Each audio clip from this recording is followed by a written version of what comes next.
The paradox of artificial morality. Morality is one of the most complex and debated aspects of human existence.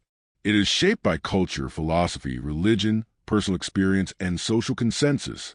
Humans often struggle to define what is right and wrong, with ethical dilemmas frequently leading to disagreement. Now, as we integrate artificial intelligence into more aspects of decision-making, healthcare, law enforcement, governance, and warfare, we face an uncomfortable question. Can AI ever truly grasp morality, or is it simply following an illusion of ethical reasoning?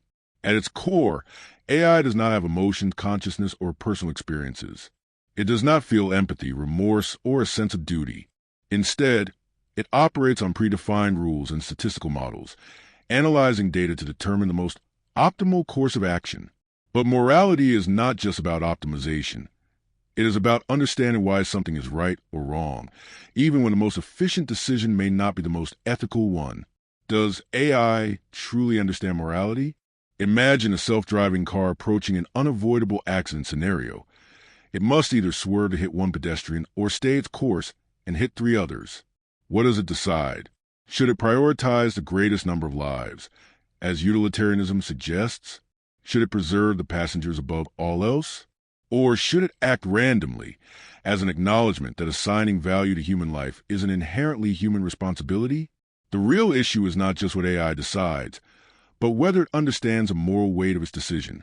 A human driver may experience regret, moral conflict, or even trauma from making such a choice. AI, however, does not decide in the way humans do. It calculates outcomes based on algorithms designed by programmers. This raises the unsettling question.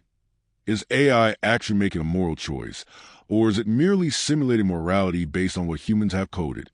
When AI's morality clashes with human values, AI-driven systems already make decisions that profoundly impact human lives. In criminal justice, predictive policing algorithms analyze crime patterns to allocate law enforcement resources.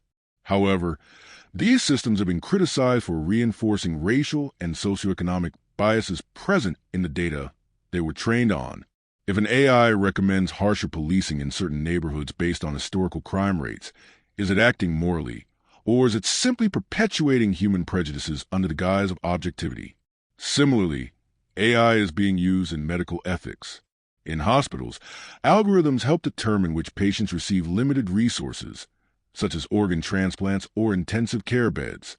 If an AI prioritizes patients based purely on survival probability, it may exclude those with disabilities or chronic illnesses. Would this be considered an efficient decision, or a morally unjust one?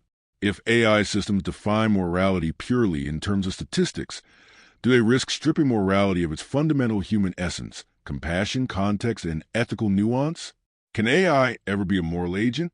For AI to truly engage with morality, it would need to go beyond rules and learn ethical reasoning in a way that mirrors human moral development. It would need to recognize context, appreciate cultural differences, and even question its own decisions. But here lies the paradox. If we design AI to autonomously determine morality, how do we ensure that it aligns with human ethical principles rather than forming its own, potentially alien moral framework? History has shown that even among humans, morality evolves. What was considered acceptable centuries ago, slavery, child labor, gender discrimination, is now seen as profoundly unethical. If AI begins to evolve its own moral reasoning, could it one day determine that our ethical systems are flawed? Could an AI, for example, decide that humans themselves are inefficient or harmful to the planet and take actions to correct this? The unsettling truth is that morality is not a fixed equation, and if AI ever surpasses us in intelligence, it may begin forming moral conclusions that we neither expect nor control. At that point, who decides what is right or wrong? The creators or the creation?